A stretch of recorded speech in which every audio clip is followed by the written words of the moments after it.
नमस्कार,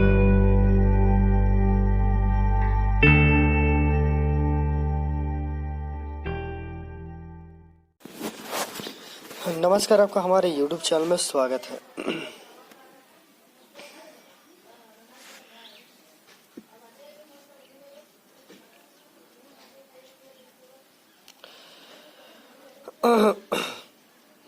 देश की व्यवस्था देखिए क्या हो चुकी है। चाहे स्टाफ सिलेक्शन कमीशन के एग्ज़ाम्स हो या आपका रेलवे के एग्ज़ाम्स हो, सरकार तो एग्ज़ाम्स के लिए नोटिफिकेशंस निकाल देती है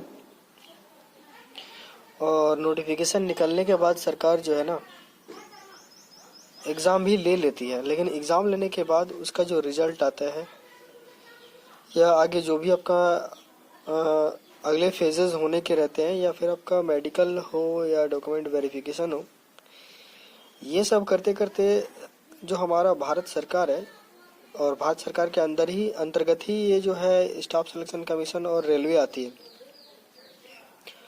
तो ये जो बड़ी संस्थाएं हैं जो बड़ी मात्रा में बेरोजगारों को रोजगार उपलब्ध कराती है, तो ये आप देखिए कि मतलब ये जो केंद्र सरकार है ये कितनी लापरवाह है। और केंद्र सरकार के अंतर्गत जो ये सारे रिक्रूटमेंट लेने वाली जो संस्थाएं हैं ये कितनी लापरवाह है।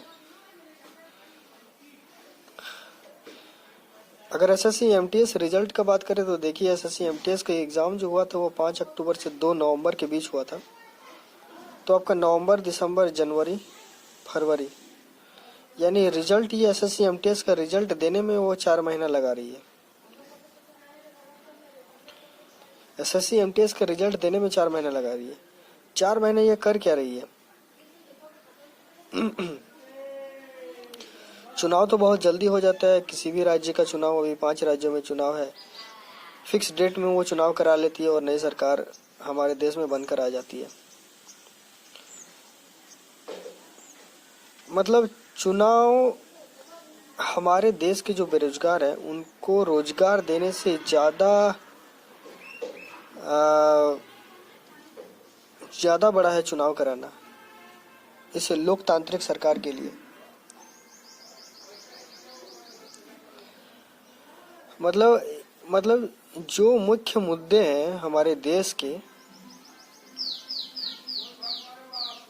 वो मुख्य मुद्दे हमारे देश के युवा के जो मुख्य मुद्दे हैं वो मुख्य मुद्दे नहीं है। जो हमारे देश के बड़े बड़े नेता हैं, एमएलए हैं, एमपी हैं,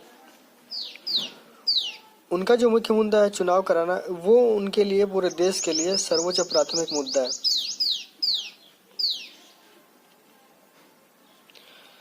तो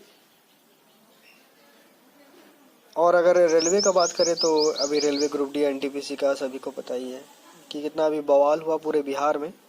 बिहार ही नहीं बल्कि यूपी में भी और अन्य बहुत सारे राज्यों में हुआ, लेकिन ज़्यादा असर जो दिखा, ज़्यादा जो इसका प्रभाव दिखा वो आपके बिहार और उत्तर प्रदेश में दिखा है। तो मेरे ख्याल से ये जो हमारे देश की जो सरकार है ना, ये बिल्कुल भी नहीं चाहते कि जो बेरोजगार युवा हैं और जिनका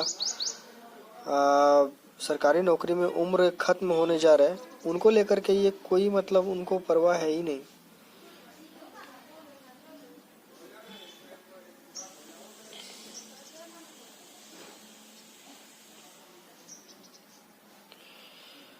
दो 2019 से अटका हुआ है रेलवे ग्रुप डी और एनटीपीसी का एग्ज़ाम, और आप देखिए कि अभी एग्ज़ाम लेकर के इसका रिजल्ट में भी धांधली हुआ।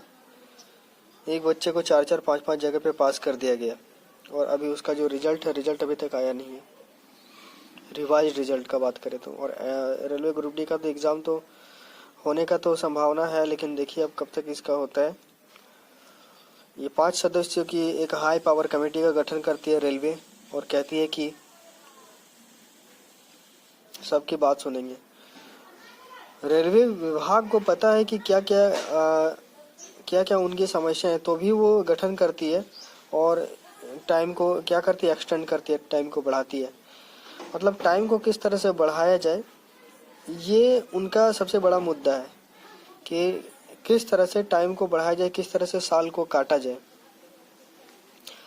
मतलब अगर देखा जाए तो देश की जो सरकार है, देश की सरकार के अंतर्गत जो आने वाली बड़ी बड़ी भर्तियां लेने वाली संस्थाएं हैं, वो नहीं चाहती है कि जल्द से जल्द युवाओं को रोजगार मिले और उनकी जो आर्थिक स्थिति है उनको थोड़ा सा मजबूत किया जाए। ये देश की सरकार नहीं चाहती है। और अभी सबसे बड़ा मुद्दा है प्राइवेटाइजेशन का, जो पूरे देश भर में भी प्राइवेटाइजेशन हो रहा है और इतनी तेजी से प्राइवेटाइजेशन हो रहा है कि इस पर अगर बात करें तो बहुत ज़्यादा समय लग जाएगा। रेलवे, बहुत सारे रेलवे स्टेशन है जो लगभग पार्टनरशिप के तहत प्राइवेटाइज हो चुकी है।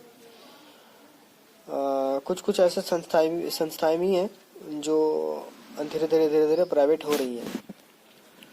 और आगे और एक नीति लाया गया है जिसमें जो भी सरकारी दफ्तर में खाली ज़मीनें रहेंगी, खाली ज़मीनें उनको क्या किया जाएगा कि पार्टनरशिप के तहत जो है कंपनियों को वो सरकारी ज़मीन उपलब्ध कराया जाएगा और उनसे राजस्व वसूला जाएगा। तो ये हो चुकी है देश की व्यवस्था। महंगाई तो एक अलग मुद्दा बन गया है, चाहे वो पेट्रोल से संबंधित हो या फिर आपका खाने की जो चीज़ें हैं उससे संबंधित हो। घर बनाने के लिए जो सीमेंट आता है, छड़ आता है, या देश भर में जो भी है वो मुझे लगता है कि पिछले जितने साल से बीजेपी सरकार रही है केंद्र में, सड़क बनाई है। हर जगह पे आपको सड़क दिखेगा। ये एक बहुत अच्छा उन्होंने काम किया है ताकि ट्रांसपोर्ट में तेजी आए और व्यापार में तेजी आए। ये उसके लिए बहुत ही ज़्यादा ज़रूरी है, बहुत ही ज़्यादा महत्वपूर्ण है। लेकिन अगर बात करें कि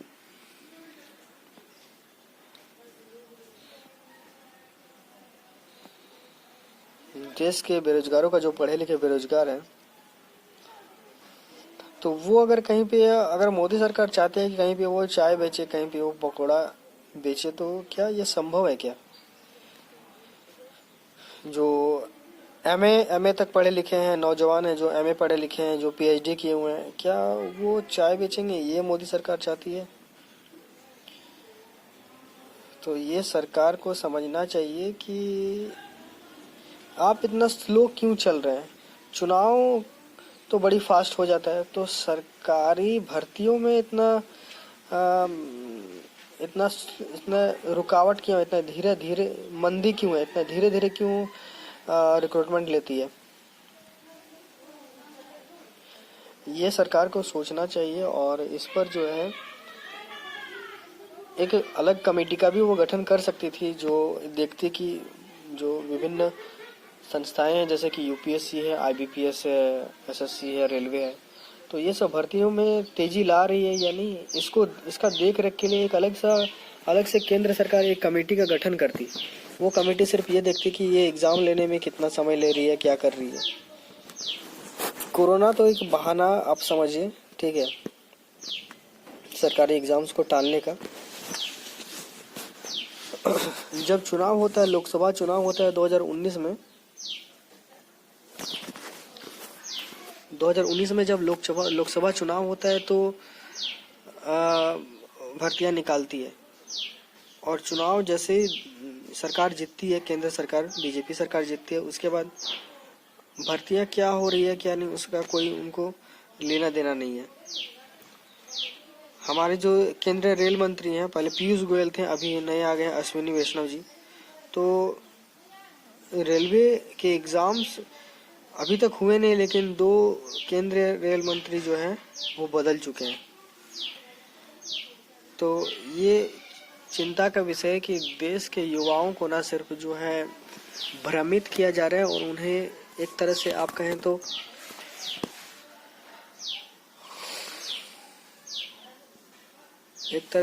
उन्हें भुलाया जा रहा है कि आप इन सारे मुद्दों को भूल जाएं। एक मुद्दा जब आग पकड़ता है तो कोई दूसरा मुद्दा को वो ला करके सामने खड़ा कर देती है ताकि जो भी युवा हैं वो डिस्ट्रैक्ट हो जाएं और जो उनका असली मुद्दा है उनसे वो भटक जाए।